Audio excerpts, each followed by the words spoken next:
Où est la carte bancaire? Laisse-moi m'en occuper, dit Scott, d'une voix calme mais avec un ton autoritaire. J'étais allongé à l'hôpital, luttant contre le cancer, faible et fatigué des traitements. Son visage affichait un petit sourire triomphant tandis qu'il prenait la carte, ce qui me mettait mal à l'aise. Il y avait quelque chose dans son regard, quelque chose qui suggérait qu'il avait peut-être ses propres plans maintenant qu'il avait ma carte bancaire. Juste pour que tu saches, il y a 800 000 $ sur ce compte. Utilise-la avec prudence, dis-je, essayant de lui faire confiance en tant que mon mari. Je m'attendais à ce qu'il soit à mes côtés, mais j'avais aussi un plan en tête. J'avais tout prévu et décidé de lui faire confiance, malgré ce risque. Quand je suis sortie de l'hôpital, je suis allée chez moi pour récupérer quelques affaires, mais ce que j'ai trouvé m'a choqué, une demande de divorce posée sur la table. Mon cœur s'est effondré, confirmant mes craintes. Scott avait emporté la carte bancaire, ainsi que tout ce que nous avions construit ensemble. Mais au lieu de me sentir vaincue, j'ai vu cela comme le début de mon propre plan pour réagir. Je m'appelle Shirley, j'ai 50 ans, et voici mon histoire. Lorsque je me suis mariée avec Scott, je pensais avoir un mari merveilleux. Il semblait gentil et attentionné. Les 3 premiers mois, notre mariage a été tranquille, mais les choses ont rapidement changé. Ses véritables intentions ont commencé à apparaître. Scott agissait comme si une femme devait toujours mettre son mari en premier, quoi qu'il arrive. Cette attitude a lentement révélé un côté plus sombre de sa personnalité. Il est devenu dur et exigeant, utilisant ses mots comme des armes. Sa phrase préférée était « Une femme doit toujours écouter son mari ». Chaque fois que je ne faisais pas exactement ce qu'il voulait, il m'attaquait avec des insultes, me faisant me sentir comme un échec. Il avait même des exigences spécifiques concernant les tâches ménagères. Il insistait pour que je lave ses vêtements séparément et nettoie sa chambre avant de faire quoi que ce soit d'autre dans la maison, peu importe à quel point j'étais occupée ou fatiguée. Même les repas faisaient partie de ses exigences. Il disait, le travail d'une femme est de faire ce que son mari veut. Mais parfois, il ne mangeait même pas la nourriture que je préparais, pas parce qu'il n'aimait pas, mais parce qu'il n'en avait pas envie, sans même me prévenir. J'étais frustrée et épuisée par son comportement. J'avais l'impression de marcher sur des œufs, essayant de lui faire plaisir mais n'y parvenant jamais. Chaque erreur que je faisais empirait les choses à la maison, augmentant la tension entre nous. Vivre ainsi me fatiguait. Mais leur gentillesse ne faisait que me rappeler ce qui manquait dans mon mariage. Le lendemain, vers midi, Scott est enfin arrivé. Il m'a regardé et a dit nonchalamment, « Tu as l'air en meilleure forme que ce que je pensais. Je pensais que tu serais plus fragile. » Son commentaire m'a fait mal, et je n'ai pas pu cacher ma colère. « Pose les sacs et pars, lui ai-je dit en essayant de garder mon calme. Scott semblait confus. « Quel sac ?» a-t-il demandé, comme s'il n'avait aucune idée de ce dont je parlais. Ma frustration a augmenté, il n'avait même pas amené mes affaires alors que je lui avais clairement dit que j'en avais besoin. Je l'ai regardé avec colère, incapable de cacher mes sentiments. Il a remarqué mon regard et a grogné, « Qu'est-ce qu'il y a avec ce regard ?» Son indifférence me poussait à bout, mais j'ai pris une grande respiration et j'ai essayé de garder mon calme. « Si tu n'as pas apporté mes affaires, pourquoi es-tu ici ?» ai-je demandé, sentant un mélange de tristesse et de frustration. Scott a répondu à ma question irrité d'un ton détaché, « J'avais un autre engagement. » Un autre engagement ? Qu'est-ce qui était si important, ai-je demandé, me sentant épuisée après une nuit sans sommeil et pleine de stress. J'ai attendu, le regardant hésiter, comme s'il décidait s'il devait me dire la vérité. Si tu as quelque chose à dire, dis-le maintenant, ai-je insisté. Finalement, il a laissé échapper un petit rire et a dit, où est la carte de retrait ? Laisse-moi m'en occuper. Fais-moi confiance. Son véritable but est devenu clair à ce moment-là. Il n'était pas venu ici par souci pour moi, mais pour prendre le contrôle de la carte et s'emparer de nos économies. Son égoïsme, même dans cette situation, m'a profondément attristée. Cependant, Scott est resté là, souriant comme si de rien n'était. Incapable de supporter davantage son comportement, j'ai pris une décision. Il y a 800 000 $ sur ce compte, lui ai-je dit fermement. Prends en soin. Les yeux de Scott brillèrent de surprise et de cupidité. Pour donner un contexte, Scott et moi travaillions tous les deux dans des bureaux avant notre mariage, et à l'époque, nous ne gagnions pas beaucoup. Alors, d'où venait cette somme de 800 000 $? La réponse était les actions. Après être devenue femme au foyer, j'avais commencé à investir en bourse sur les conseils d'un ami. Je l'avais fait discrètement tout en m'occupant de la maison, et j'avais récemment réalisé un gros bénéfice. Au départ, je voulais garder cet argent secret, craignant ce que Scott pourrait faire s'il le découvrait, mais maintenant, mon désir de vengeance m'avait poussé à lui en parler. Voir sa réaction avide confirmait mes soupçons.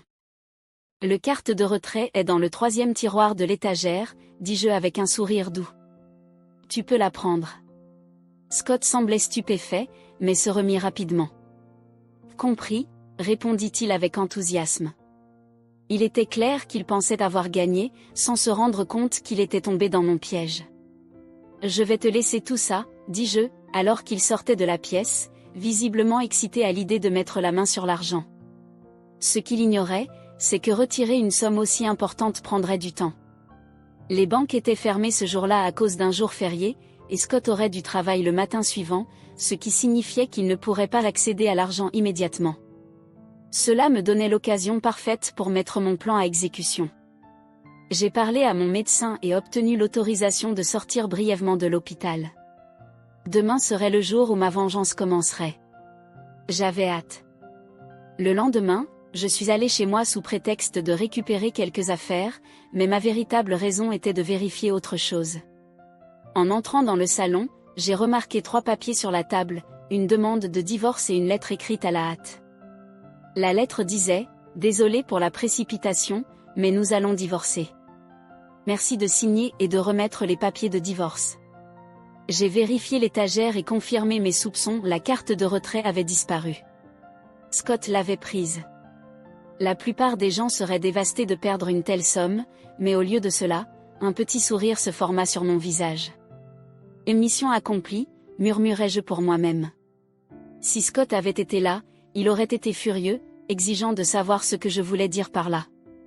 J'ai commencé à remplir la demande de divorce, mettant fin officiellement à notre relation.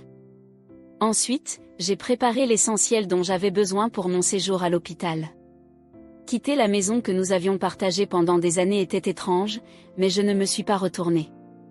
En partant, j'ai remis la demande de divorce, assurant que nos liens étaient bien coupés. De retour à l'hôpital, je me suis préparée pour les nouveaux défis à venir, en discutant avec mon médecin de mon traitement et de ce que je devais attendre. Plus tard, alors que je me reposais dans ma chambre d'hôpital, j'ai remarqué plusieurs appels manqués sur mon téléphone portable, tous de Scott. Il avait également envoyé plusieurs messages, la plupart demandant comment retirer l'argent. Pour ne pas déranger ma colocataire, je suis allée dans l'espace commun de l'hôpital, où les appels étaient autorisés, et j'ai retourné son appel. Enfin! Je ne peux pas retirer l'argent, dis-moi comment faire, dit Scott, semblant plus de plus, j'avais déjà soumis les papiers de divorce, coupant tout lien qu'il pensait encore avoir en tant que mon mari. Comment c'est de se faire tromper par la femme que tu as toujours méprisée? Ne pus-je m'empêcher d'ajouter, avec une pointe de satisfaction. Je ne sais pas ce que tu voulais faire avec ces 800 000 $, mais je ne vais pas te donner cet argent dans ces circonstances. Un soupçon de désespoir envahit sa voix. J'ai besoin de cet argent maintenant. S'il te plaît, je ferai n'importe quoi, donne-moi l'argent. Son urgence était presque accablante, et j'ai ressenti une curiosité. Que pouvait-il avoir fait pour être aussi désespéré par une telle somme d'argent? Pourquoi as-tu soudainement besoin de 800 000 $? Que se passe-t-il, demandai-je, attendant sa réponse. Après une longue pause, Scott commença à expliquer. 3 jours plus tôt, lorsqu'il avait appris l'existence des 800 000 $, il avait démissionné de manière impulsive, espérant avoir accès à mes économies. Il avait commencé à dépenser de façon imprudente, allant jusqu'à parier, et avait rapidement accumulé une dette de 600 000 $. Maintenant, les créanciers exigeaient qu'il rembourse la dette en 1 semaine, sinon les conséquences seraient sévères. Il avait supposé qu'il résoudrait tout avec ma carte de débit, convaincu que l'argent était déjà le sien. Scott continua, me racontant comment il avait vécu de façon luxueuse, en pensant qu'une fois qu'il aurait la carte, tout serait réglé pour la vie. Mais lorsqu'il avait tenté de retirer l'argent, il avait réalisé que la carte était bloquée. Maintenant, sans accès aux 800 000 $, il se retrouvait dans une situation difficile. Mon avenir est ruiné sans cet argent, admit Scott, sa voix pleine de désespoir. Il abandonna les papiers de divorce qu'il avait laissés sur la table et, sans vergogne, vint me demander de l'aide, espérant que j'aurais pitié de lui. Mais après tout ce qu'il avait fait, je ne ressentais aucune douleur pour lui. La voix de Scott tremblait de peur. Je ne sais pas ce qui va se passer si ça continue, dit-il, semblant vraiment paniqué. Il était clair qu'il ne mentait pas. Ses actions imprudentes l'avaient finalement rattrapé. Il s'était laissé emporter par la débauche, dépensant 600 000 $ en quelques jours, aveuglé par l'idée de l'argent facile. Je soupirai profondément. Là, moi, d'autrefois, celle qui avait supporté son comportement terrible et essayé de maintenir la paix aurait peut-être ressenti de la pitié et l'aurait aidé. Mais j'étais différente maintenant. L'amour que j'avais ressenti pour Scott avait disparu depuis longtemps, remplacé par une indifférence totale. Peu importe combien il implorait, je n'éprouvais aucune pitié. Si quelque chose, je ressentais un léger amusement en voyant qu'il pensait que je me soucierais assez de lui pour l'aider. Mais Scott continua de supplier. « S'il te plaît, tu es la seule qui me reste, implora-t-il. Ses appels constants agaçaient mes nerfs. Je voulais me libérer de ce fardeau et me concentrer sur ma guérison. Ce bordel était entièrement de sa faute, et je n'avais aucune raison de l'aider. Si tu avais montré ne serait-ce qu'un peu de considération pour moi en tant qu'époux et m'avais apporté mes affaires quand je les demandais, peut-être que j'aurais envisagé de partager un peu des 800 000 $ avec toi, dis-je. Mais tu ne l'as pas fait. Tu n'as pensé qu'à toi-même. Je gardai un ton ferme. Désolé, mais je n'ai aucune intention de te donner les 800 000 $ ni de t'aider à sortir de ce pétrin.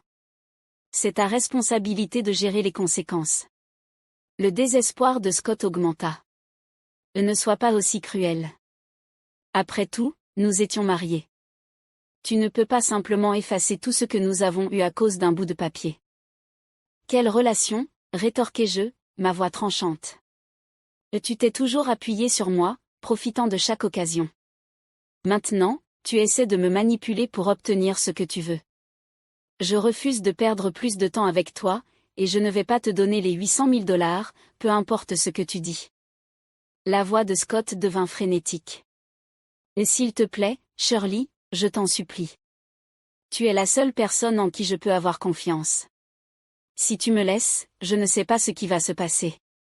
Ces mots avaient un ton de culpabilité, comme si j'étais en quelque sorte responsable de sa situation. Mais la vérité était évidente, c'était lui-même qui s'était mis dans cette situation. S'il ne s'était pas laissé aller au luxe, s'il ne m'avait pas exclu de ses plans, il ne serait pas dans ce pétrin. C'était entièrement de sa faute. Arrête de trouver des excuses, répondis-je, ma voix ferme et froide. Tu fais face aux conséquences de tes propres choix. Résous cela toi-même. Avec cela, je mis fin à la conversation, sentant un poids se lever de mes épaules. Scott avait creusé ce trou, et maintenant il devrait trouver son propre moyen d'en sortir. Pour la première fois, j'étais libre de me concentrer sur moi-même et sur ma guérison. Je terminai l'appel avec un message ferme et définitif pour Scott. Lorsqu'il continua d'appeler, je l'ignorai et finis par bloquer son numéro pour interrompre toute communication future. Avec les papiers de divorce déposés et acceptés, Scott et moi n'étions plus liés de quelque manière que ce soit. J'étais officiellement libre de lui. Soulagé, je me concentrai entièrement sur ma lutte contre le cancer. Ce fut un parcours difficile, plein de traitements et de défis, mais j'ai finalement triomphé. Lorsque j'ai été libérée de l'hôpital, je me sentais comme une nouvelle personne, prête à recommencer. Après ma sortie de l'hôpital, j'ai appris par un ami que Scott avait disparu. Désespéré après avoir perdu tout contact avec moi et n'ayant aucun accès à l'argent, il avait tenté d'emprunter à sa famille et à ses amis. Il avait supplié pour obtenir 600 000 $, mais ses appels urgents avaient rendu les gens méfiants, et personne n'était disposé à lui prêter un centime. Ce qui lui est arrivé ensuite m'était inconnu, mais il semblait qu'il traversait plus de difficultés qu'il n'aurait jamais imaginées. Apprendre cela m'a procuré un sentiment de clôture et de satisfaction. Après ma guérison, j'ai décidé de quitter la maison que j'avais partagée avec Scott. J'ai trouvé un nouveau lieu où vivre, un endroit paisible et entièrement à moi. J'ai aussi commencé à travailler à domicile, profitant de l'indépendance et de la liberté que cette nouvelle phase de ma vie m'apportait.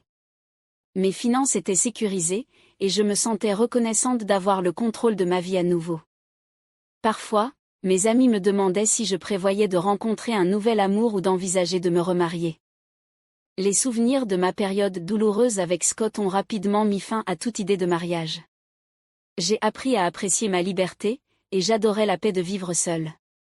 Dans ma nouvelle maison, je me sentais à l'aise et en paix, avec un nouveau départ devant moi. Si vous avez aimé mon histoire, laissez un like et abonnez-vous à notre chaîne pour accéder à plus d'histoires comme celle-ci. Passez une excellente journée.